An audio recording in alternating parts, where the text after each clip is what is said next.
السلام علیکم ورحمۃ اللہ وبرکاتہ۔ الحمد للہ حمدا کثیرا طیبا مبارکا فی، اللہم صلی وسلم علی نبینا محمد وعلی آلہ وصحبہ وسلم تسلیما کثیرا۔ رب اشرح لی صدری ویسر لی امری واحلل عقدۃ من لسانی یفقهوا قولی۔ اللہم انفعنا بما علمتنا وعلمنا ما ينفعنا وزدنا علما۔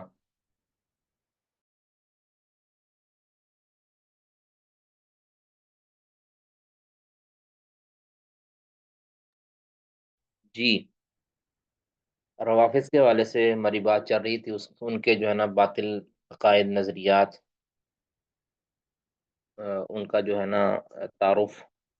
اب ان کا جو ایک عقیدہ ہے متاع کا۔ الس- وعلیکم السلام، کیا؟ السلام علیکم شیخ، یہ میں شیخ صاحب شاید کہنے لگا تھا ریکارڈنگ نہیں ہو رہی، لیکن دیکھا کہ ہو رہی ہے۔ ہاں ٹھیک ہے۔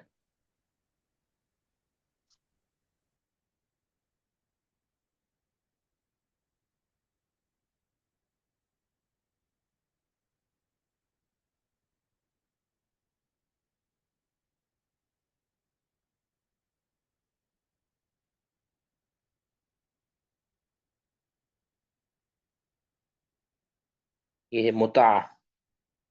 تو سب سے پہلے یہ سمجھ لینا چاہیے کہ متاع ہے کیا۔ متاع ہے کہ شروع اسلام کے اندر جو متاع کا تصور تھا وہ یہ تھا کہ پہلے پہل کسی غیر منکوحہ عورت سے، چاہے وہ کنواری ہو یا کہ مطلقہ یا بیوہ ہو، جس کی یعنی جو کسی کے عقد میں نہیں ہے، غیر منکوحہ عورت، اس کے ساتھ نکاح کیا جاتا تھا حق مار مقرر کر کے،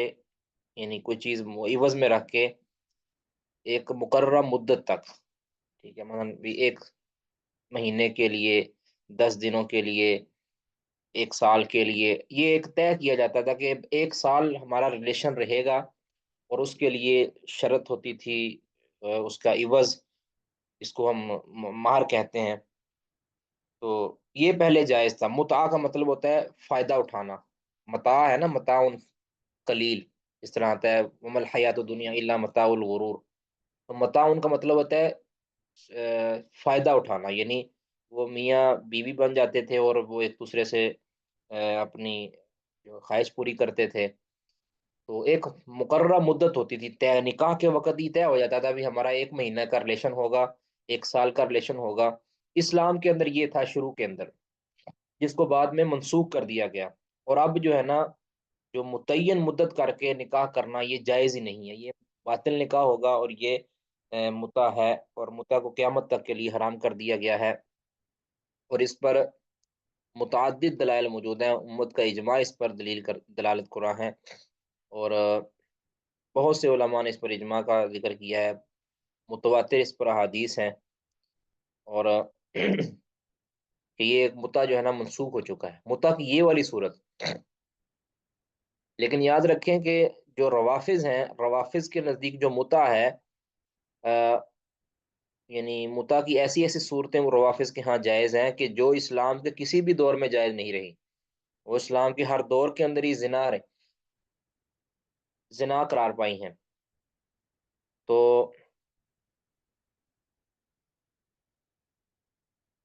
یہ ابو جعفر محمد بن حسن توسی شیعہ، اس کی وفات 460 میں ہے، ہم نے پچھلے بار بھی پڑھا تھا۔ وہ کہتا ہے النہایہ کے اندر صفحہ 490 میں، کہ اگر کوئی متع کرنا چاہتا ہے نا، لیس علی الرجل ان یسألها هل لها زوج ام لا، کہ اگر کسی نے کسی عورت سے متع کرنا ہے تو اس کے لیے ضروری نہیں ہے کہ وہ یہ پوچھے کسی عورت سے کہ تمہارا کوئی شوہر ہے یا نہیں ہے، یعنی تم کسی کی منکوحہ ہو یا نہیں ہو۔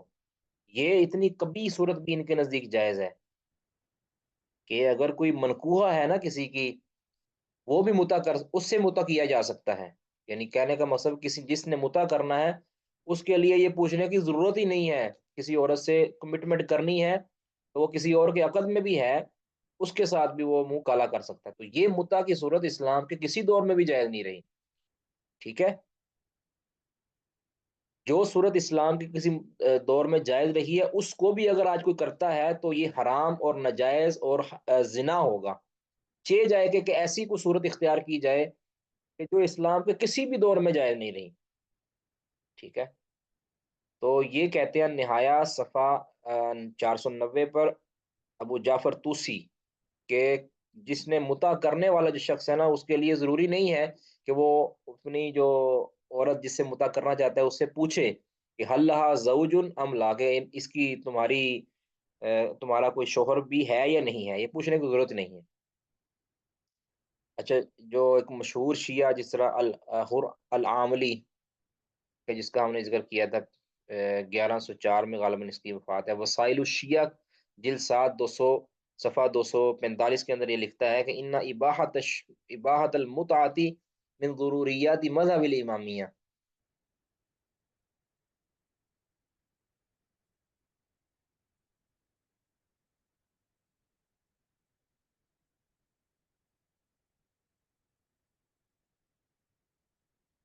کہ یہ جو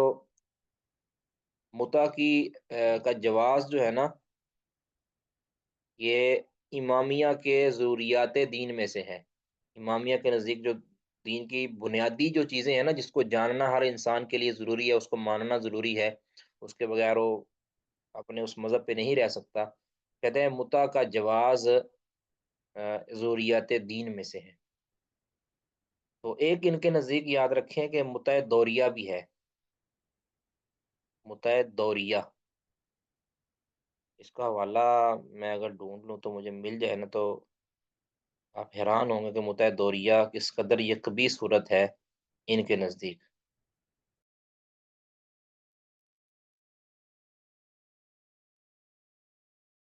جی، متع دوریہ ایک ان کے ہاں ہے، مجھے اگر اس کا حوالہ مل جائے، یعنی متع کی ایک اور صورت ان کے ہاں جو انتہائی کبھی صورت ہے۔ ایک تو یہ ہے نا کہ کسی کے منقوع ہے تو اس کے ساتھ کوئی اس طرح کا معاملہ کر سکتا ہے، یہ بھی ان کے نزدیک جائز ہے۔ اور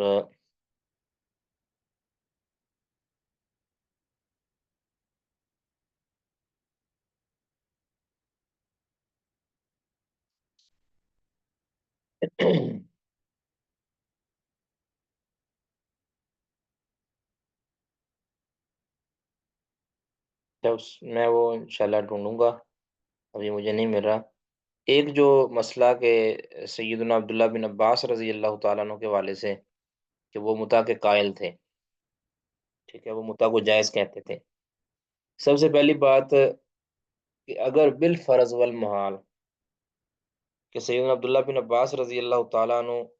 نے متع کے حرمت کا فتویٰ نہیں دیا تھا یا اس کی بحث سے رجوع نہیں بھی کیا تھا، تب بھی دیگر اصحاب رسول صلی اللہ علیہ وسلم کا جو فتویٰ اور رسول اللہ صلی اللہ علیہ وسلم کی واضح واشگاف احادیث، وہ آنے کے بعد سیدنا عبداللہ بن عباس رضی اللہ تعالیٰ عنہ کا فتویٰ جو ہے نا وہ تفرد بن جائے گا، شاذ بن جائے گا۔ لیکن سیدنا عبداللہ بن عباس شروع کے اندر تو متع کو جائز کہتے تھے، لیکن بعد میں جب ان کو متع کی حرمت کے بارے میں رسول اللہ صلی اللہ علیہ وسلم کا فرمان ملا، کیونکہ پہلے ان کو علم نہیں تھا کہ نبی صلی اللہ علیہ وسلم نے اس کو منسوخ کر دیا ہے، پھر جب ان کو فرمان ملا تو پھر انہوں نے رجوع کر لیا تھا۔ یہ شرح معانی الاثار امام طحاوی حنفی رحمہ اللہ کی کتاب ہے، شرح معانی الاثار، اس کی جلد 3 ہے، صفحہ 26 کی سند اس کی حسن ہے۔ تو اس میں ہے کہ ابو جمرہ، یہ سیدنا عبداللہ بن عباس کے شاگرد ہیں، ابو جمرہ ان کا نام ہے، نصر بن عمران،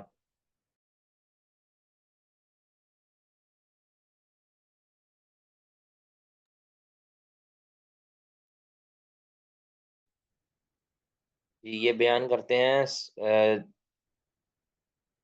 ابو جمرہ نصر بن عمران کہتے ہیں سالت ابن عباس ان متعۃ النساء، تو کہتے ہیں میں نے عبداللہ بن عباس کے پاس ایک مرتبہ عورتوں سے متع کے متعلق سوال رکھا، تو فقال مولا لہو، تو ان کے ایک غلام نے کہا، یعنی عبداللہ بن عباس ہی کے ایک غلام نے وہیں فوراً جواب دیا، کان ذالک فی الغزو والنساء قلیل، کہ یہ تو پہلے غزوہ کے اندر ہوا کرتا تھا جب عورتیں کم ہوتی تھیں، یعنی لوگ غزوہ کے لیے بہت دور جاتے تھے اور عورتوں کی تعداد کم تھی، اس ٹائم یہ جائز تھا۔ تو فقال ابن عباس، عبداللہ بن عباس کہتے ہیں صدقتا، یہ بات سچ کہہ رہا ہے، اسی طرح ہی تھا. ٹھیک ہے. تو امام طحاوی رحمہ اللہ فرماتے ہیں کہ انہوں نے کہا کہ یہ دیکھو ان الفاظ میں جو ہے نا، یہ عبداللہ بن عباس، ہاد ابن عباس رضی اللہ عنہما یقول انما احبیحت والنساء قلیل، کہ یہ تو اس وقت جائز تھا جب عورتیں کم ہوا کرتی تھی. ای فلما کثرنا ارتفع المان الذي من اجلہ ابیحت، کہتے ہیں کہ جب یہ عورتوں کی تعداد زیادہ ہو گئی مسلمانوں کے پاس، تو پھر یہ جو علت تھی نا، یہ علت جس کی بنیاد پہ یہ متا جو ہے یہ حلال تھا، تو یہ علت ختم ہو گئی. ٹھیک ہے. اس طرح اور بھی کئی ایک ائمہ کہتے ہیں کہ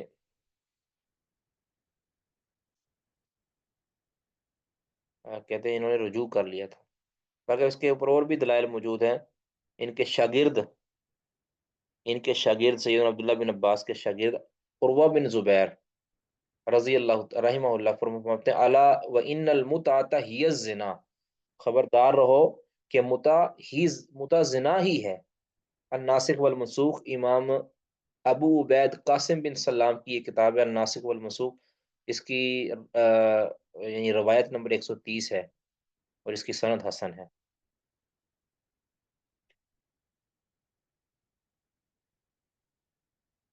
تو یہ ہے متع کے بارے میں. ان کے نزدیک متع دوریہ، اگر وہ مجھے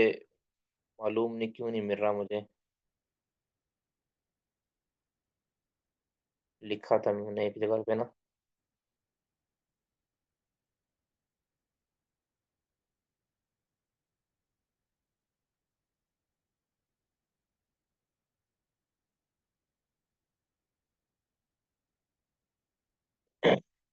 صرف ایک منٹ ویٹ کیجیے گا، میں حوالہ دوں. جی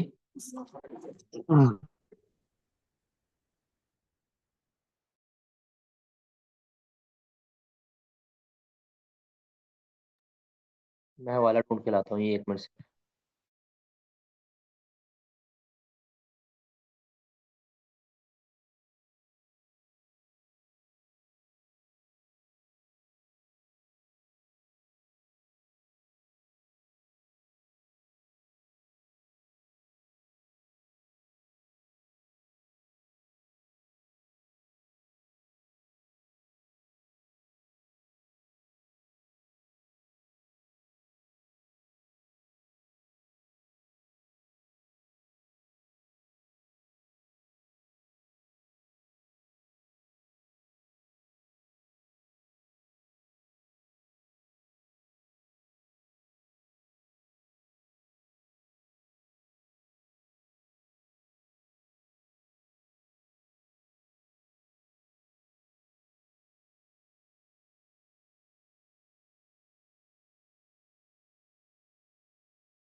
جی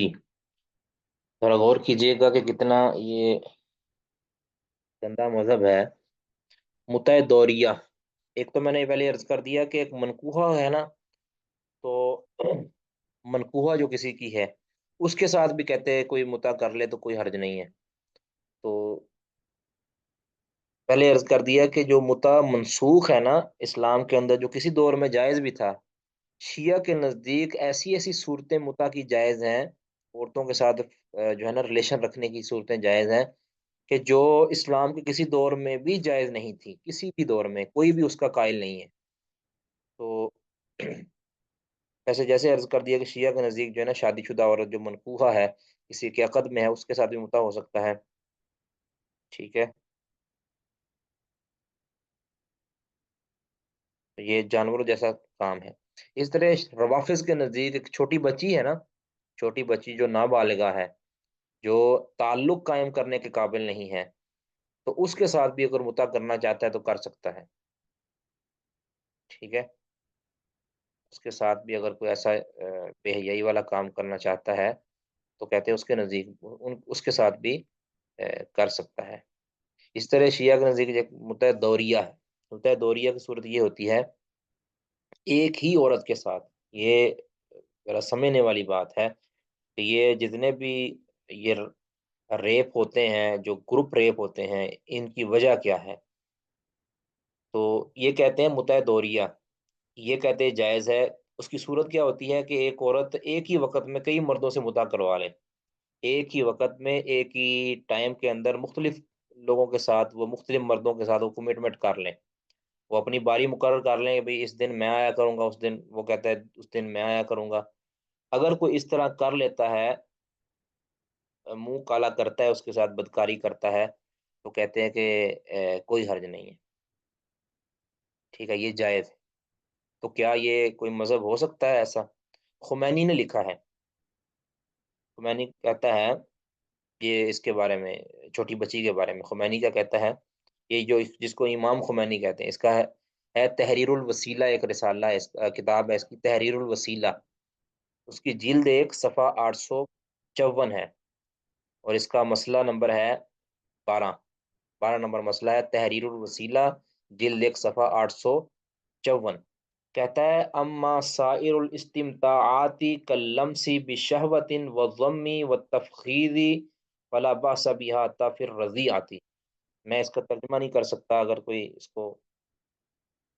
بس آپ کو یہ کہہ لیں کہ چھوٹی بچی کے ساتھ ہر طرح کی جو صورت ہو سکتی ہے، وہ اگر کوئی کرنا چاہتا ہے تو اس مذہب کے اندر کہتے ہیں جائز ہے۔ اما سائر الاستمتاعات کاللمس بشہوۃ والضم والتفخیذ فلا باس بها حتی فی الرضیعۃ۔ کہتا ہے دودھ پیتی چھوٹی بچی کے ساتھ بھی یہ سارا کچھ کر سکتے ہیں۔ اب اس سے بڑھ کر ہم کیا ترجمہ کریں اس کا؟ اللہ اکبر۔ اچھا، یہ مختصر تحفہ اثنی عشریہ جو ہم پڑھ رہے تھے، اس میں صفحہ 227 کے اوپر ایک شیعوں کے والے سے لکھا ہے کہ کذالک یجوزون المتعۃ دوریتی، وہ دوریتا، کہ شیعہ اسی طرح کہتے ہیں متع دوریہ کو بھی جائز کہتے ہیں۔ وَإِنْ كَانَ وَإِنْ كَانَ الْإِثْنَا عَشَرِيَّةُ يُنْكِرُونَ هَذَا التَّجْوِيزَ۔ اب اثنا عشریہ جو شیعہ ہیں نا، یہ اگرچہ اس کو جو ہے نا، اس جواز کو، اس کا انکار کرتے ہیں، یعنی اس جواز کا انکار کرتے ہیں، یعنی کہتے تو ہیں جی ہم جائز نہیں سمجھتے تھے، لیکن ولیکن یقول محققوہم، لیکن ان اثنا عشریہ شیعوں کے جو محققین علماء ہیں نا، وہ کیا کہتے ہیں کہ انہا ثابتۃ فی کتبنا لا یجوز انکارها۔ عام طور پہ جو شیعہ ہے نا، یہ کہتے ہیں نہیں جی ہمارے نزدیک یہ متع دوریہ جائز نہیں ہے، یعنی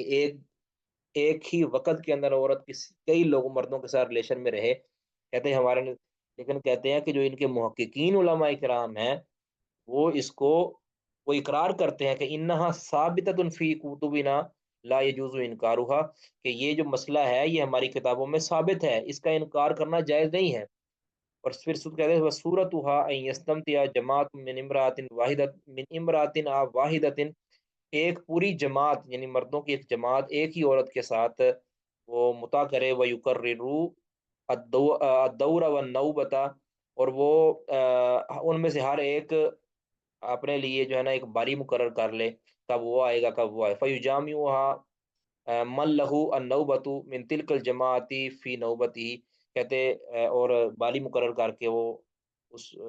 اس سے جماعت اس سے جو ہے نا وہ تعلق قائم کر لے، جو ریلیشن قائم کر لے، جس کی باری ہے جماعت میں سے، اس وہ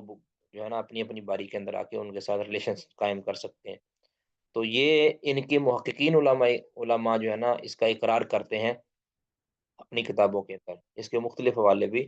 ڈھونڈے جا سکتے ہیں۔ اب یہ جو چیزیں ہیں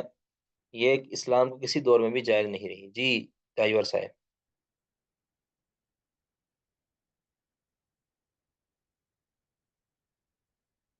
تاجور بشیر صاحب کیا کہنا چاہ رہے ہیں؟ شیخ محترم وہ شروع میں ایک بات تھی وہ میرے ذہن سے نکل گئی، پہلا حوالہ جو آپ نے توسی کا نقل کیا تھا کسی حوالے سے، وہ جی شیخ صاحب یہ کہ وہ منکوحہ کے بارے میں، جی وہ حوالہ دوبارہ شیخ بول دوں؟ محترم نہیں نہیں شیخ صاحب میں یہ کہتا ہوں کہ اس کا یہ جواب تو دے سکتے ہیں نا کہ ہم اس کو جائز نہیں سمجھتے، لیکن ہم یہ کہتے ہیں کہ استمتاع کرنے والے پر لازم نہیں کہ وہ اس کے بارے میں دریافت کرے، اگر معلوم ہو کہ شادی شدہ ہے تو پھر جائز نہ ہوگا، یہ جواب دے سکتے ہیں یا نہیں؟ دیکھیں بات تو یہی ہے کہ اگر وہ نہیں بھی کہتے، مثال کے طور پر یہ جو کہہ رہے ہیں کہ آدمی پر ہے ہی نہیں ہے، ضروری نہیں ہے پوچھنا، اس کا مطلب ہے کہ اگر کوئی کر لیتا ہے اس طرح تو کوئی حرج والی بات نہیں ہے۔ تو ہم تو کہتے ہیں کہ یہ پوچھنا ضروری ہے کہ نہیں، آپ بتائیں خود۔ عورت تو ہے نا، عورت جو جس کو جو متا کروا رہی ہے، جو متا کروا رہی ہے ہمیں اس وہ کا تو ہے کیا نا اس کہنا ضروری ہے کہ نہیں؟ جی ہم تو کہہ رہے ہیں جائز نہیں، ہم مطلب لیکن یہ ہے کہ اگر وہ جواباً یہ کہیں مطلب وہ تو کہہ سکتے ہیں میں نا کہ وہی ہمارے میں آپ کی نزدیک بات میں منکو آپ کی بات سمجھ جائز ہے۔ رہا ہوں، سمجھ گیا ہوں، میں انہیں کو ہی جواب دے رہا ہوں آپ کو نہیں دے رہا۔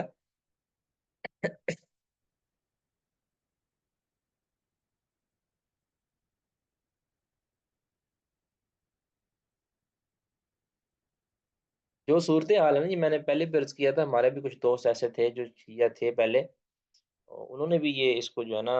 اس کا اقرار کیا ہے کہ ان کے اندر یہ نہیں پوچھا جاتا کہ وہ کسی کو منقوع ہے یا نہیں منقوع ہے، ایک ایک رات کے لیے وہ اس طرح کی حرکتیں کرتے ہیں، کہتے ہیں ذاکر ہمارے آ کر کرتے ہیں، وہ کہتے ہیں جی ہمارے لیے بندوبست کرو۔ سچی بات ہے، یہ کوئی جھوٹی بات نہیں ہے۔ اب تو آپ کو پتہ ہے کہ ان کے ہاں ایک تقیہ موجود ہے، بڑا آسان حل، کہ آپ ہر ایسی چیز کا انکار کر دو کہ جو ہمارے لیے پشیمانی اور آ، شرمندگی کا باعث ہو۔ اچھا جی، یہ تو ہو گیا جی متا، اس پر خیر محترم میں نے اس کے حوالے سے ان کی جو بعض مصادر کا حوالہ دیا تھا اور ان کے بعض ائمہ سے بھی نقل تھا، آپ کی آواز کٹ رہی ہے۔ ایک منٹ شیخ صاحب، شیخ محترم آواز آ رہی ہے؟ جی آ رہی ہے آواز۔ شیخ صاحب میں یہ کہہ رہا تھا کہ علامہ احسان اللہ ظہیر رحمہ اللہ ان نے ان کا جو نقل کیا ان کے مصادر سے نقل کیا ہے، تو شیخ صاحب اس میں تو اس سے بھی اشنع صورتیں موجود ہیں اور کئی مختلف صورتیں موجود ہیں جن کا ذکر ممکن نہیں۔ جی بالکل بالکل اس طرح ہی، میں نے اس لیے وہ اس کا ترجمہ نہیں کیا تفخیض والے کا، کہ بس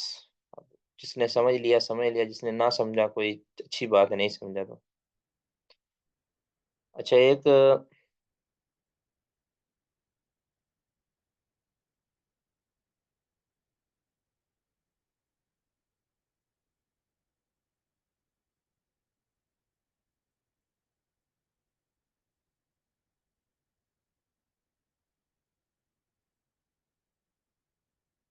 کسی کا کوئی سوال اس باب میں جی؟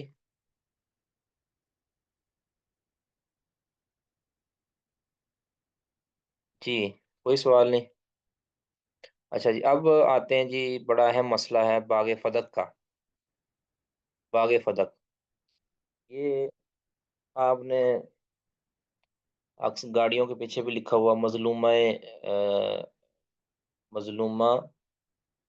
مظلومہ باغ فدق، پتہ نہیں، یا محرومہ باغ فدق،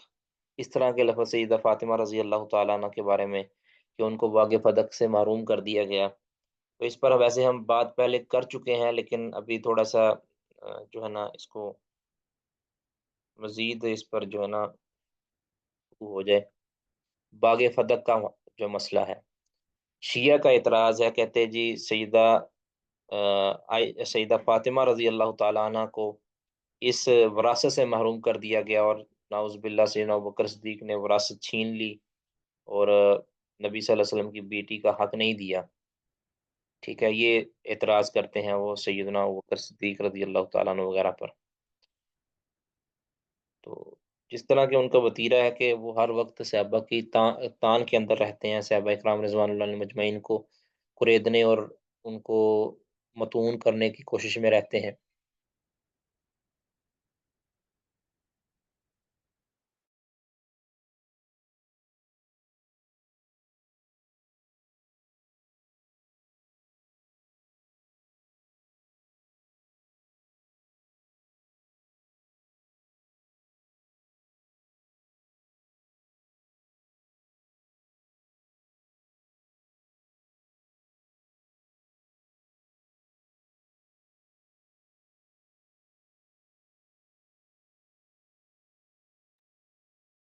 جی، باغ فتق ایک مسئلہ جو بڑا ہی تکلیف دہ بنا ہوا ہے ان کے لیے، حالانکہ اس کے اندر کوئی ایسی چیز نہیں ہے۔ سیدہ کائنات سیدہ فاطمہ رضی اللہ تعالیٰ عنہ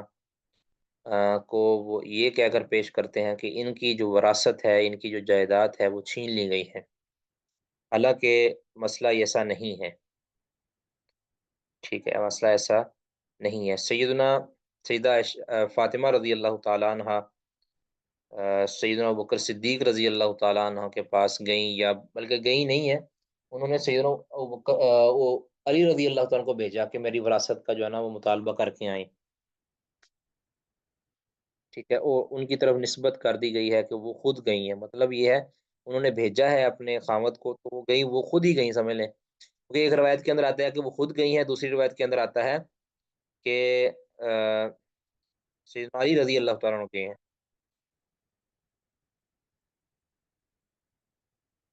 تو میں روایت پوری پڑھ دیتا ہوں۔ صحیح بخاری 3093،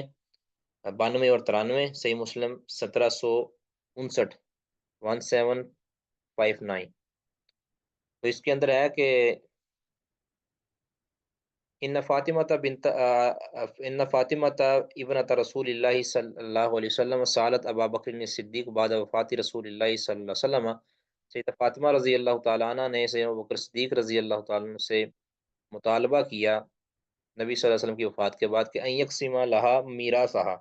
کہ ان کو ان کی وراثت کا حصہ دے دیا جائے، مما ترک رسول اللہ صلی اللہ علیہ وسلم مما آفا اللہ علیہ، نبی صلی اللہ علیہ وسلم کو جو مال فہ ملا تھا، اور مال فہ میں سے جو آپ نے چھوڑا تھا ان میں سے جو ہے نا فاطمہ رضی اللہ تعالی عنہا نے کہا کہ ان کا حصہ دے دیا جائے۔ فقال لها ابو بکر، تو ابو بکر رضی اللہ عنہ نے جواب دیا کہ ان رسول اللہ صلی اللہ علیہ وسلم قال، کہ رسول اللہ صلی اللہ علیہ وسلم نے فرمایا ہے کہ رسول اللہ صلی اللہ علیہ وسلم نے فرمایا لا نورث، کہ ہمارا وارث نہیں بنا جاتا، ما ترکنا صدقہ، جو ہم چھوڑتے ہیں وہ صدقہ ہو جاتا ہے۔ تو اتنی بات تھی، ٹھیک ہے، اتنی بات تھی جس پر جو ہے یہ معاملہ کھڑا کیا گیا۔ اب اگلے جو لفظ ہے نا، اگلے لفظ یاد رکھیں، اس سے آگے جو الفاظ آتے ہیں نا کہ فغازی بت فاطمہ تو، کہ فاطمہ رضی اللہ تعالیٰ غصے ہو گئی اور فہاجرت ابا بکر، اور ابو بکر کو چھوڑ دیا، فلم تزل مہاجرتہ حتی توفیت، اور پھر وہ ان کو انہوں نے چھوڑے رکھا، ان کے ساتھ قطع تعلقی رکھی یہاں تک کہ ان کی وفات ہو گئی۔ یہ سارے جو الفاظ ہیں یہ ثابت نہیں ہے، صحیح بخاری کے اندر یہ مدرج کلمے ہیں، یہ زہری کا کلمے ہیں، اور زہری کا سیدہ عائشہ اور سیدہ فاطمہ سے سما نہیں ہے، لہٰذا یہ مدرج اور یہ مرسل ہوں گے۔ صحیح بخاری کے اتنے الفاظ یہ سیدہ عائشہ رضی اللہ تعالیٰ عنہ کے ہیں، اور باقی اگلے جو الفاظ ہیں یہ زہری کا ادراج ہے، زہری کے الفاظ ہے، یہ جو ہے نا سیدہ فاطمہ رضی اللہ تعالیٰ سیدہ عائشہ رضی اللہ تعالیٰ عنہ کا یہ قول ہے ہی نہیں، ٹھیک ہے، کہ صحیح مسلم وغیرہ کے اندر اس کی وضاحت آپ کو مل جائے گی، یہ میں پہلے شاید دکھا بھی چکا ہوں ایک آدھ بار۔ تو یہ مسئلہ تھا۔ اب شیعہ روافظ کہتے ہیں کہ نبی صلی اللہ علیہ وسلم کی وراثت تقسیم ہوئی، ٹھیک ہے، اب سوال چند ایک سوالات یہ ہیں کہ جب اگر وراثت تقسیم ہوئی، اگر وراثت تقسیم ہوئی ہے تو پھر یہ بتائیے گا کہ سیدنا ابوبکر صدیق اور سیدنا عمر بن خطاب، ان کی بیٹیاں بھی تو رسول اللہ صلی اللہ علیہ وسلم کی بیویاں تھیں، ان کی بیٹیاں بھی رسول اللہ صلی اللہ علیہ وسلم کی بیویاں تھیں۔ تو اگر سیدہ فاطمہ رضی اللہ تعالیٰ عنہ کو وراثت کے طور پر حصہ ملنا تھا، اور نعوذ باللہ بالفرض والمحال مان لیا کہ ابوبکر رضی اللہ تعالیٰ نے ان کو محروم کر دیا، تو کوئی پروف، کوئی ثبوت ایسا ہے کہ سیدنا ابوبکر صدیق رضی اللہ تعالیٰ عنہ نے عائشہ رضی اللہ تعالیٰ عنہ کو، اور سیدنا عمر رضی اللہ تعالیٰ عنہ نے حفصہ رضی اللہ تعالیٰ عنہ کو اس وراثت میں سے حصہ دیا ہو بطور زوجہ؟ نبی صلی اللہ علیہ وسلم کی وہ وارث نہیں بنی۔ اب کوئی اگر کسی ناؤز باللہ اگر ان کے دل میں کوئی بدنیتی ہوتی اور یہ چور ہوتا کہ ہم جو ہے نا یہ مال ہم ہڑپ لیتے ہیں اور میں یہ مال نہیں دینا چاہتا، تو وہ یہ جو حدیث انہوں نے پڑھی ہے لا نورس، کہ نبی کی جو وراثت ہوتی ہے یہ بطور ورثہ تقسیم نہیں ہوتی، یہ صدقہ ہو جاتی ہے، یہ مال غنیمت کا حصہ بن جاتی ہے، غربا پر، مستحقین پر خرچ ہوتی ہے، یعنی مال کا حصہ ہوتی ہے، مال گورنمنٹ اور حکومت کا حصہ ہوتی ہے۔ اب یہ حدیث اگر ناؤز باللہ بکر نے خود گڑی تھی تو اس کا نقصان، دنیاوی نقصان اس کا ان کے اپنے گھر کے اوپر بھی ہوا ہے۔ کیا کوئی باپ چاہتا ہے کہ اپنی بیٹی کو محروم کرے حصے سے، بیٹی کو یعنی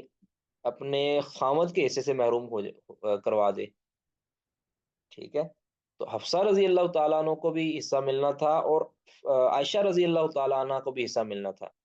دونوں کے حصے بنتے تھے، دونوں کے حصے کم از کم جو ہے نا 1/8 حصہ ان کا بنتا ہے، باقی یہ سارے ازواج کا 8واں حصہ انہیں جسے کہتے ہیں 8واں حصہ ان کا بنتا ہے، تو انہوں نے اس سے بھی محروم کیا۔ یہ 8واں حصہ بھی لاکھوں کروڑوں کا ہی تھا، تو بہت بڑا تھا، یہ ملکیت تھی۔ تو کیسے ہو سکتا ہے وہ بکر رضی اللہ تعالیٰ عنہ نے فاطمہ تو محروم کر دیا، ادھر تو صرف ایک حصہ جانا تھا، یعنی ادھر تو ایک ہی حصہ جانا تھا، یعنی اور کوئی بیٹی تھی بھی نہیں اس ٹائم زندہ، تو اتنی بیویوں کو محروم کر دیا، اگر ناؤز باللہ کو بدنیتی بھی تھی، تو یہ اس کا مطلب یہ ہے کہ سیدنا ابوبکر صدیق رضی اللہ تعالیٰ نے حدیث سنا کر اپنی بیٹی کو بھی محروم کیا ہے، اور نبی صلی اللہ علیہ وسلم کی بیٹی کو بھی اس وراثت سے محروم قرار دیا ہے، اس حدیث کی بنیاد پر کہ وہ اس مال کی بطور وارث حقدار نہیں ہے۔ اب اس مال کا کیا کیا ہے، اس مال کا کیا کیا ہے، سوال تو یہ پیدا ہوتا ہے کہ وہ مال گیا کہاں؟ تو وہ مال من و ان سیدنا علی رضی اللہ تعالیٰ عنہ کو دیا گیا۔ صحیح بخاری میں پڑھتا ہوں، صحیح بخاری 4034 نمبر روایت، یہ روایت جو ہے نا زہر قاتل کی طرح ان کے اوپر لگتی ہے۔ صحیح بخاری 4034، میں پوری روایت پڑھتا ہوں۔ سیدہ عائشہ رضی اللہ تعالیٰ عنہ فرماتی ہیں ارسل ازواج النبی صلی اللہ علیہ وسلم عثمان، اب یہ دیکھیں ادھر بھی چیک کریں، ارسل ازواج النبی صلی اللہ علیہ وسلم عثمان الی ابی بکر، کہ سیدہ عائشہ فرماتی ہیں کہ ازواج نبی نے، نبی صلی اللہ علیہ وسلم کی بیویوں نے عثمان رضی اللہ تعالیٰ عنہ کو بھیجا، سیدنا عثمان ذو النورین کو ابوبکر صدیق رضی اللہ تعالیٰ کی طرف بھیجا، یسألنہ ثمنہن مما افاء اللہ علی رسولہ صلی اللہ علیہ وسلم،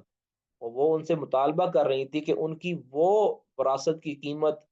جو اللہ رب العزت نے نبی کو بطور مال فیل دیا تھا، ان میں سے جو وراثت کا حصہ بنتا تھا نا 8واں حصہ،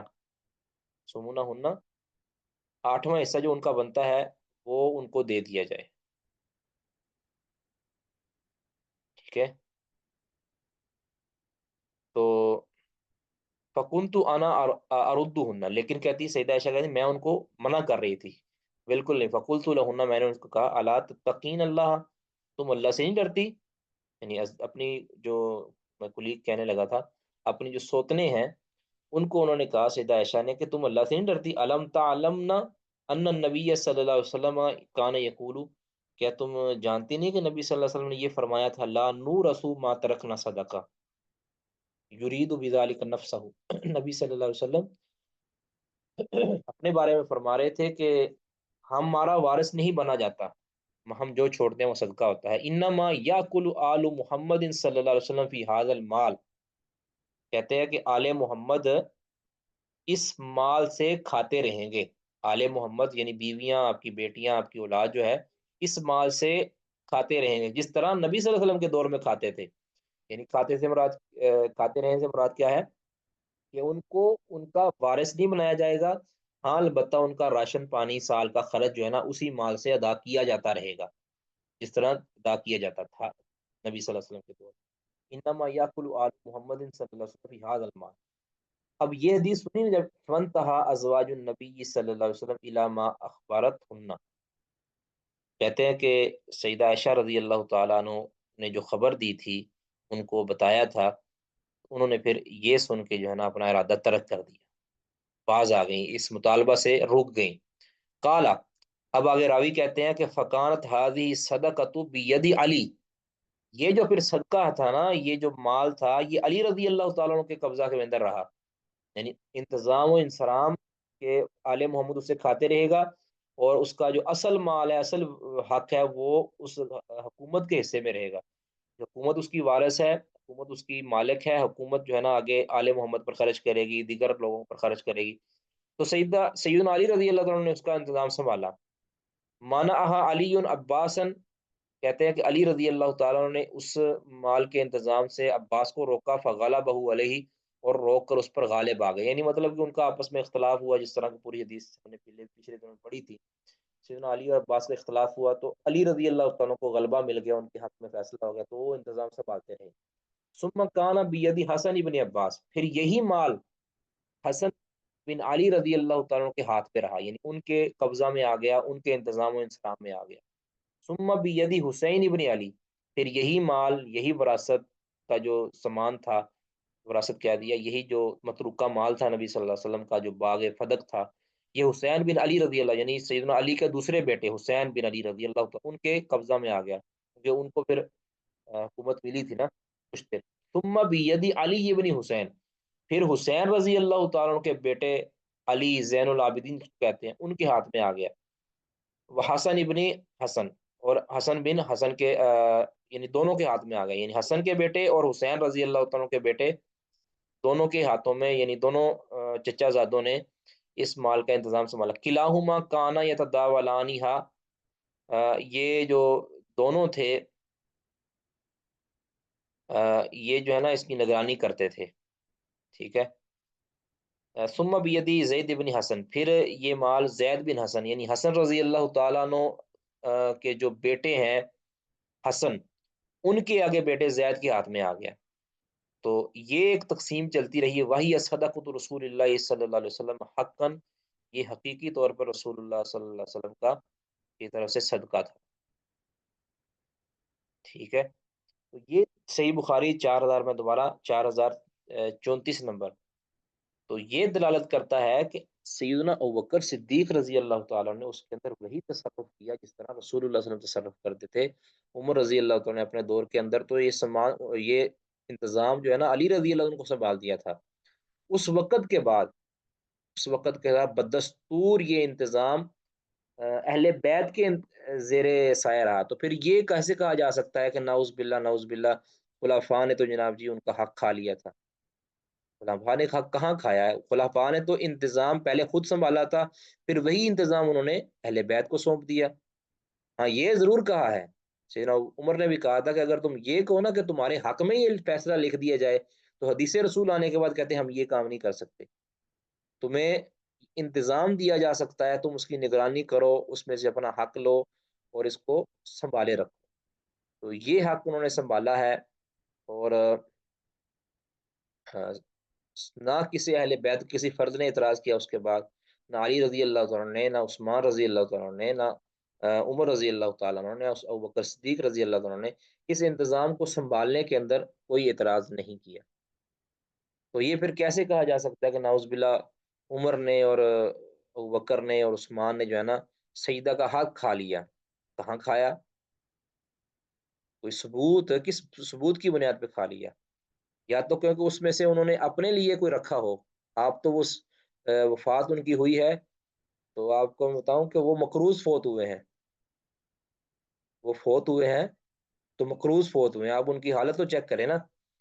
اللہ اکبر، سیدہ عائشہ فرماتی ہیں، یہ الزہد احمد بن حنبل رحمہ اللہ کی کتاب ہے نا زہد، اس کا رقم نمبر 573 ہے، سند اس کی بالکل صحیح ہے، بالکل گولڈ سند ہے۔ تو آپ حالت چیک کریں کہ یعنی کتنے امیر تھے پہلے جب، تو کتنے غریب ہو کر فوت ہوئے ہیں، یعنی سارا کچھ اپنا لگا دیا ادھر۔ سید عائشہ فرماتی ہیں لما حضر ابی رحمہ اللہ دعانی، جب میرے ابو رحمہ اللہ کے پر موت کے سکرات طاری ہوئے نا، تو انہوں نے مجھے بلایا اپنے گھر سے، قال کہا کہ یا بنیتو، بچی، انی کنت آتیتو کی تمر خیبرہ، میں نے خیبر کی کھجوریں تمہیں دی تھیں، یعنی جو ان کا اپنا حصہ تھا نا، تو میں نے کھجوریں خیبر کی تمہیں دی تھی، ولم تکونی اخذتیہا، جبکہ تو اس کو لینا نہیں چاہتی تھی، تو لے نہیں رہی تھی، میں نے تمہیں زبردستی دی تھی، وَأَنَا أُحِبُّ أَن تَرُدِّيهَا عَلَيَّ، میں یہ پسند کرتا ہوں کہ اب میرے موت کا وقت قریب ہے، میں یہ چاہتا ہوں کہ تو مجھے واپس کر دے۔ قالت، عائشہ رضی اللہ تعالیٰ فرماتی ہیں فبکیت، میں رونے لگ گئی، ابا جی یہ کیا بات ہے کہ تم مجھے حکم دو کہ میں وہ مال تمہیں واپس کر دوں، تم مجھے گزارش کیوں کر رہے ہو؟ کہتے میں روئے گی، ثم قلت، پھر میں نے کہا غفر اللہ لک یا ابتی واللہ، کہتی ہیں کہ ابا جی اللہ آپ کو معاف کرے، اللہ کی قسم لو کان خیبر ذهبا جميعا، اگر یہ خیبر سارے کا سارا سونے کا ہوتا نا، لرددتها علیک، وہ تب بھی میں آپ کے مانگنے پر میں آپ کو واپس کر دیتی، یہ تو پھر کھجور کا کوئی باغ ہے۔ فقالا، تو اللہ اکبر،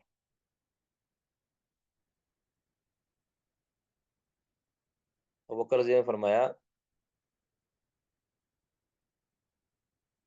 ہی علی کتاب اللہ عز وجل یا بنیتو،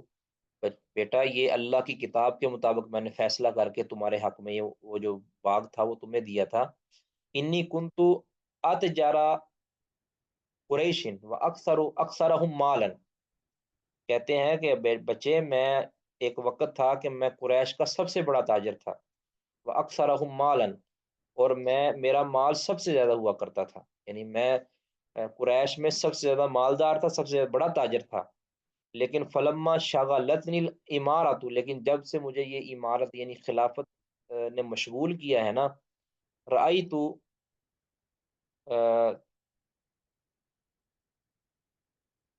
تو میں نے یہ چاہا، جب سے یعنی میں سب سے بڑا تاجر تھا، اب چونکہ سرمایہ دار تھا، اب مجھے امور خلافت کے اندر مشغول ہونا پڑا ہے، تو میں نے سوچا کہ اپنی مصروفیت کے مطابق جو ہے نا معاوضہ لوں، ٹھیک ہے، اب یعنی میں تجارت نہیں کر سکتا، اور اس مشغولیت کی وجہ سے پورا ٹائم جو ہے یہ میں خلافت کے معاملات کو دیکھنے میں، تو فرائی تو رائی، تو میں نے یہ خیال کیا کہ ان اصیب من المال بقدر ما شغلنی، جتنا میں ٹائم دیتا ہوں نا حکومت کو، اتنی میں اپنی جو ہے نا وہ سیلری مقرر کر دوں۔ یا بنیۃ حاذہ الابایۃ القطوانیۃ وحلاب وعبد، کہ میرے بیٹا کہ یہ دیکھو تمہارے سامنے یہ کتوانی چوگا پڑا ہے، ٹھیک ہے نا، کتوانی چوگا ہے، تو اور دودھ کا برتن ہے اور ایک غلام ہے، یہ تین چیزیں میرے پاس موجود ہیں، یعنی یہ جو میں حکومت سنبھالنے کے بعد یہ تین چیزیں میں نے رکھی ہیں اپنے پاس، ایک غلام ہے، دوسرا کتوانی چوگا ہے جو کسی وفدوں کو ملنے کے لیے ظاہر ہے وہ پہنتے ہوں گے، اور یہ ایک دودھ کا برتن ہے۔ فَإِذَا مُتُّ، جب میری وفات ہو جائے، ڈیتھ ہو جائے، میری خلافت ختم ہو جائے، فَأَسْرِئِي بِهِ إِلَى ابْنِ الْخَطَّابِ، تو فوراً جلدی سے جانا اور اس سارے ان تمام چیزوں کو عمر بن خطاب کے حوالے کر دینا۔ اللہ اکبر، یعنی یہ جو میرے پاس کل سرمایہ ہے یہ بھی جا کے تو عمر بن خطاب کو دے دینا۔ یا بنیا، تو میرے بیٹے، سیابی حاوی، یہ جو میرا کپڑے ہیں نا، یہ جو میں نے پہنے ہوئے ہیں، فکفینو بہا، تو انہی کے اندر مجھے کفن دے دینا، یہ جو میں نے بسیدہ کپڑے پہنے ہوئے ہیں انہی کے اندر مجھے کفن دے دینا۔ قالت، سیدہ فرماتی ہے فبکئی، تو میں رونے لگ گئی، وقلت، تو میں نے کہا یا ابتی، ابا جان، نحن من ذالک، یا ہماری یہ صورت بن چکی ہے کہ ہم نیا جوڑا بھی نہیں دے سکتے آپ کو، یعنی ہم اس قدر آپ اس کا ترجمہ یہ کہہ سکتے ہیں کہ ہم اتنے ہی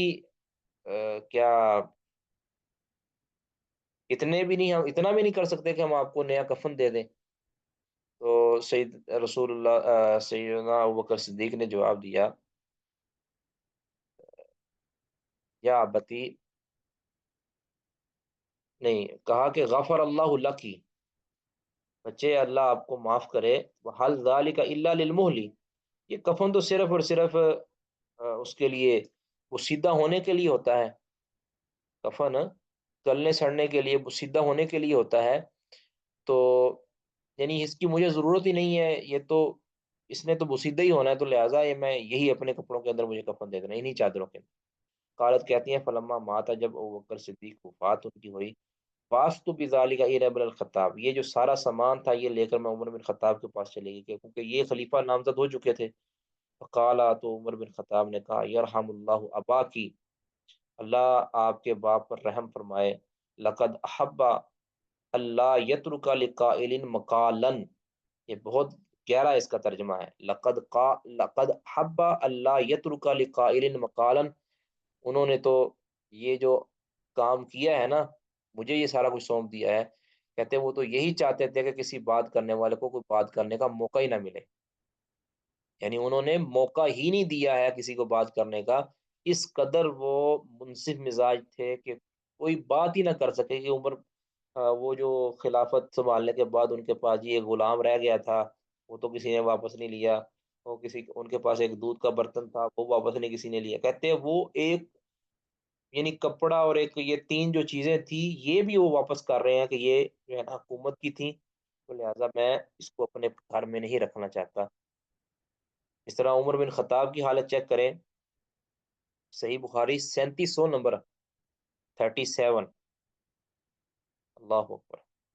یعنی 3700 نمبر روایت ہے، عمر بن خطاب رضی اللہ تعالیٰ کا جب وفات کا وقت قریب آیا نا، تو اپنے بیٹے عبداللہ بن عمر کو وصیت کی، کہا عبداللہ انظر ما علی من الدین، دیکھو میرے اوپر کتنا قرض ہے، میرے ذمہ قرض کتنا ہے، اب دیکھ لیں یہ وقت کا حکمران ہے اور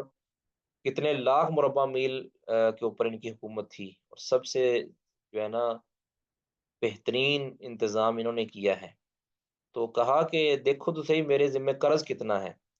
تو کہتے فحاسبوہ فوجدوہ ستا و ثمانین الفا او نحوہ، کہتے انہوں نے گنا، لوگوں نے حساب کیا تو 86,000 درہم تھا قرض، 86,000 درہم کے قریب ان کے اوپر قرض تھا۔ قال، کہتے ہیں عمر بن خطاب نے کہا کہ اچھا اتنا قرض ہے، تو ان وفا لہو مال آل عمرہ فأدہ باموالہم، دیکھو پھر اس طرح کرنا کہ آل عمر، عمر رضی اللہ تعالیٰ کی جو اولاد میں سے جس کا سب کا مال جمع کر لینا، فأدہ من اموالہم، ان کے اموال سے یہ سارا ادا کر دینا، اگر اس سے بھی ادا نہ ہو، وَإِلَّا فَصَلْ فِي بَنِي عَدِيِّ بْنِ كَعْبٍ، اور اگر ان سے بھی یعنی والے عمر سے یہ ادا نہ ہو، تو پھر جو ہے نا بنو عدی بن کعب سے سوال کر لینا، ان سے مانگ لینا بھی ہمارا باپ کے ذمہ قرض ہے۔ فَإِن لَمْ تَفِي أَمْوَالُهُمْ، اگر ان کے اموال بھی اتنے نہ ہوں، تو فصل فی قریش، تو پھر قریش، سارے قریشیوں سے سوال کر لینا بھی یہ میرے باپ کے ذمہ قرض ہے، وہ ادا کر دو، ولا تعدهم الی غیرہم، اس کے علاوہ کسی اور کے پاس نہ جانا، فعدی انی ھذا المال، پھر یہ کسی نہ کسی طریقے تم خود ہی میرے مال کو ادا کر دینا، میرے قرض کو ادا کر۔ یہ ہے عمر بن خطاب جو لاکھوں مربع میل کا حکمران رہا ہے، بلکہ اللہ اکبر، موطا امام مالک کے اندر ہے جلد 2 صفحہ 918، سند اس کی صحیح ہے، کہ انس بن مالک فرماتے ہیں کہ رأیت عمر بن الخطاب وهو یومئذ امیر المدینہ، میں نے عمر بن خطاب کو دیکھا کہ اس وقت وہ مدینہ کے اندر یعنی خلیفہ تھے، یعنی مطلب کہ مدینہ کے اندر ان کی خلافت کا جو ہے نا وہ سکہ جمع ہوا تھا، وقد راکا بین کاتفیہ برقاء ثلاث لبد بعضها فوق بعض، کہتے ہیں میں نے دیکھا کہ وہ خلیفہ تھے کہ ان کے کندھوں پر جو ہے نا لگاتار طے بطے 3 پیوند لگے ہوئے تھے،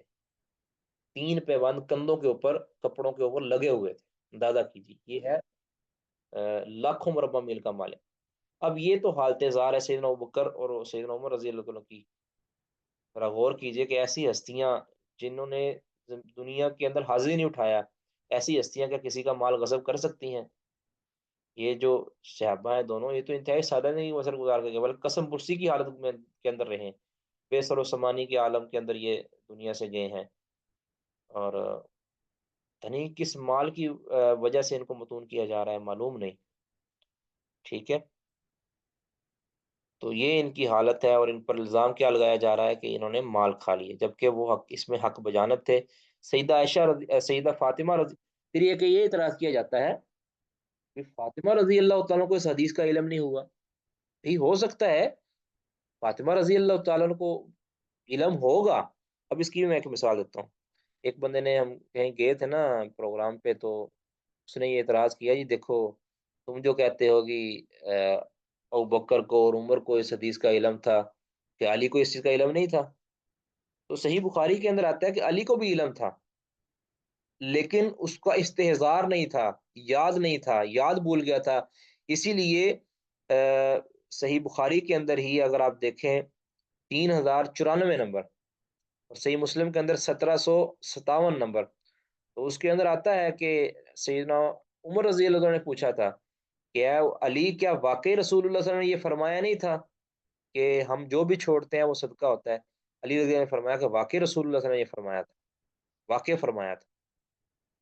ٹھیک ہے؟ تو اس کا اقرار ان کو بھی تھا، وہ بھی کہتے تھے کہ واقعی رسول اللہ صلی اللہ علیہ وسلم نے یہ فرمایا، اور یہ روایت کئی صحابہ یعنی کیا لے کئی صحابہ کے علم میں تھی، اور کئی صحابہ، کیونکہ شفافیت یہ بھی کہتے ہیں نا کہ جی ابوبکر صدیق نے تو یہ روایت اپنی طرف سے گاڑ لی، کسی اور صحابی نے یہ روایت بیان ہی نہیں کی، ہم سے سب سے بڑا جھوٹ ہے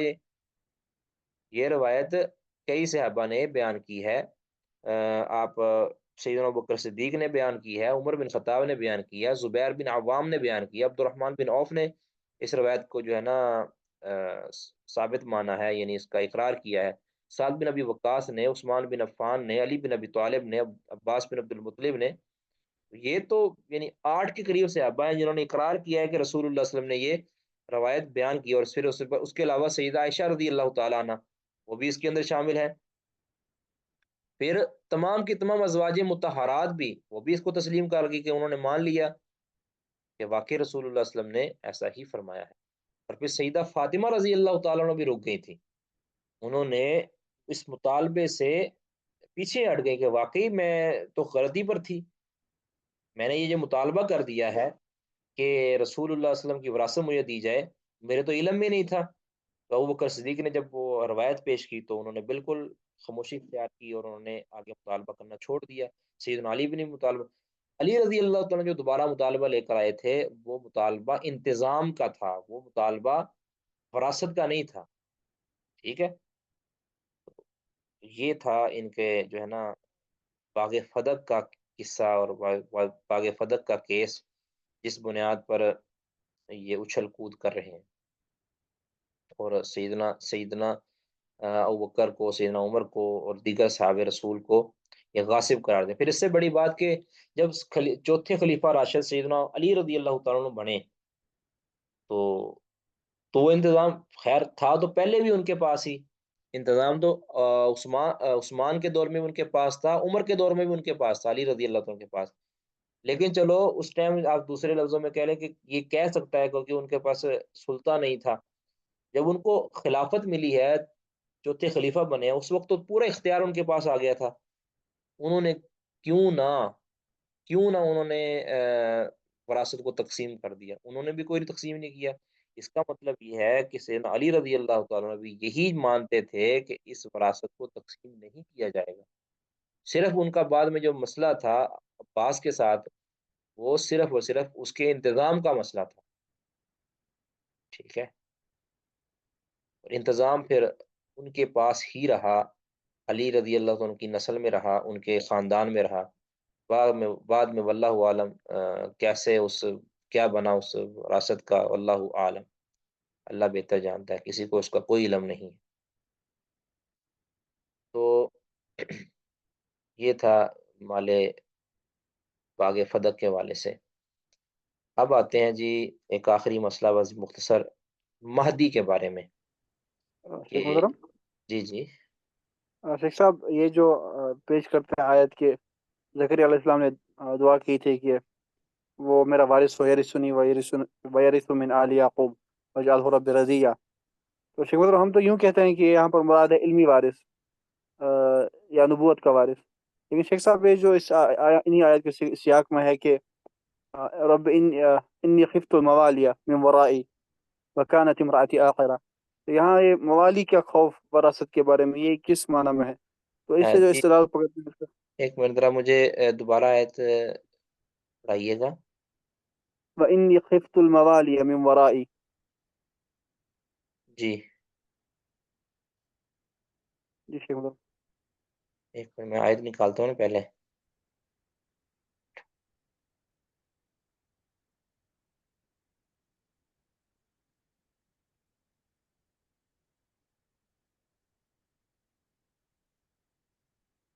جی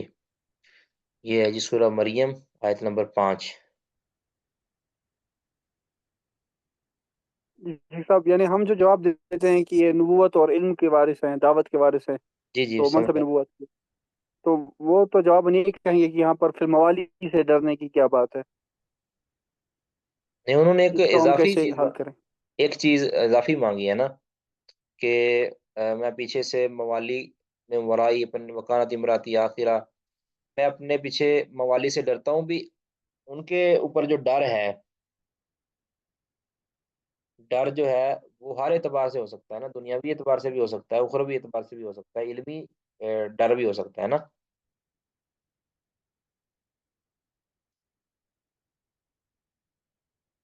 اس کا جو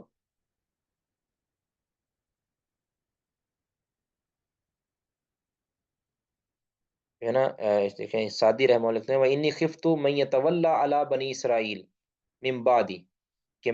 مجھے خوف ہے کہ بنی اسرائیل کی جو ہے وہ ذمہ داری کون سنبھالے گا، اس کی نگہبانی کون کرے گا میرے موت کے بعد، کہ اللہ یقوم بدینی کا بھی حق القیام، کہ وہ نہ قائم رہ سکیں، آپ نہ قائم کر سکیں گے اپنے دین کو جس طرح قیام کرنے کا حق ہے. ولا یدعو عبادکا ولا یدعو عبادکا الیکا، اور تیرے بندوں کو تیری طرف نہیں دعوت دیں گے. ظاہر ھذا انہ لم یرى فیہم احدا فی لیاقت للامامۃ فی الدین، کہتے ہیں اس چیز یہ ظاہر کرتی ہے، بات یہ بالکل ظاہر ہے کہ کیونکہ ان کے اندر کوئی ایسا شخص موجود ہی نہیں تھا بنی اسرائیل کے اندر کہ جو امامت کا اہل ہو، دین میں امامت کا. تو یہ سیدنا زکریا علیہ الصلوۃ والسلام ڈرتے تھے کہ میں اپنے پیچھے جو ہے نا لوگوں کو جو ہے نا اپنے پیچھے جو لوگوں کے بارے میں خوف رکھتا ہوں کہ ان کی دیکھ بھال کون کرے گا، علمی طور پر ان کو جو ہے نا ان کو ان کی نگہبانی کون کرے گا، ان کو دین کی دعوت کون دے گا. تو یہ تو بالکل واضح ہے کہ یہاں مراد جو خوف ہے یہ جو ہے نا ان کی علمی وراثت کا خوف ہے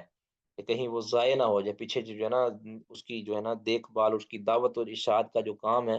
وہ کہیں ادھورا نہ رہ جائے. ٹھیک ہے جی. جی شیخ مطلب دوسرا سوال شیخ صاحب، یہ جو صحیح بخاری کی روایت ہے جس میں آگے ہے کہ سیدہ عائشہ نے پھر بات نہیں کی، اور شیخ صاحب ہم کہتے ہیں کہ ادراج ہے.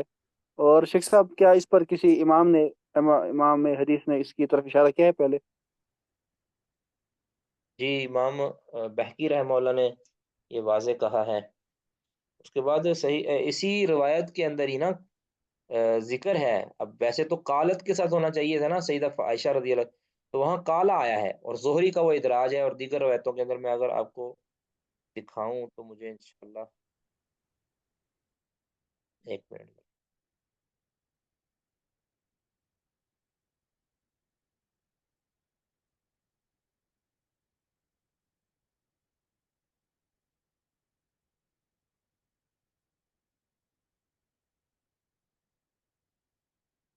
ساری اسکرین جی. جی شیخ صاحب اسکرین آ رہی ہے.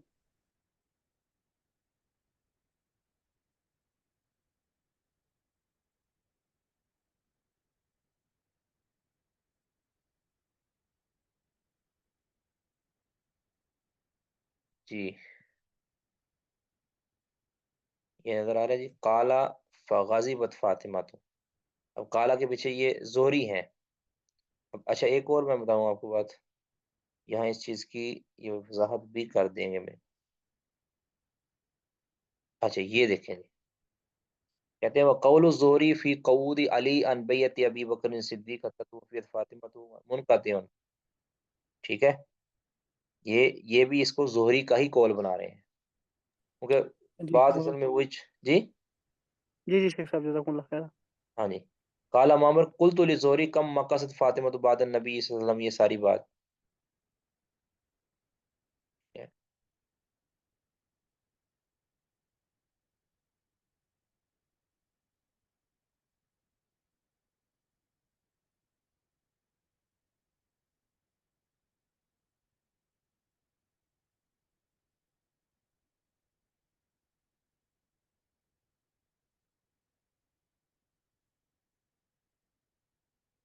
تو یہ روایت صحیح بخاری ہی والی ہے.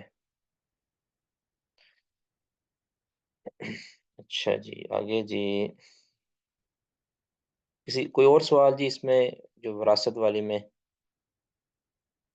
ویسے میں پورا کافی چیزیں اس میں پڑھی ہیں ابھی، میں صرف اختصار کی طرف جا رہا ہوں کہ تاکہ مختصر ہو اور زیادہ چیزیں اس میں آ جائیں. کہ یہ ایک وہ اعتراض بھی کرتے ہیں فہاب لی من لدن کا ولیہ یارثنی و یارث من آل یعقوب، اس طرح ورثہ سلیمان داوودہ، یہ بھی. تو یہ سارے وارث جو ہے نا علم کے وارث ہیں،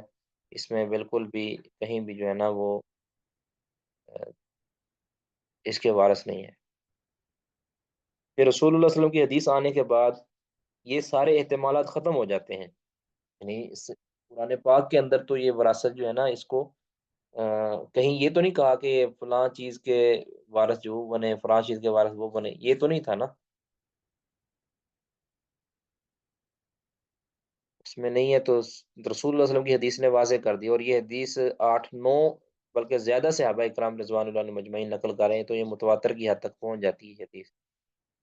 اس کے بعد اگر کوئی اعتراض کرے گا تو پھر وہ غلط بیانی سے کام لے گا.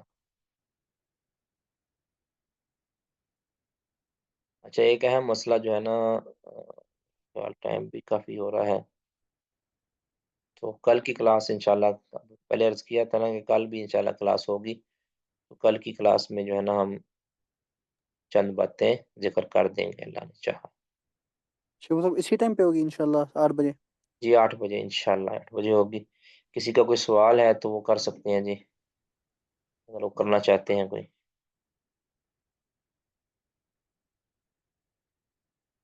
سبحانک اللہم و بحمدک اشہد ان لا الہ الا انت استغفرک و اتوب الیک. السلام علیکم ورحمۃ اللہ وبرکاتہ.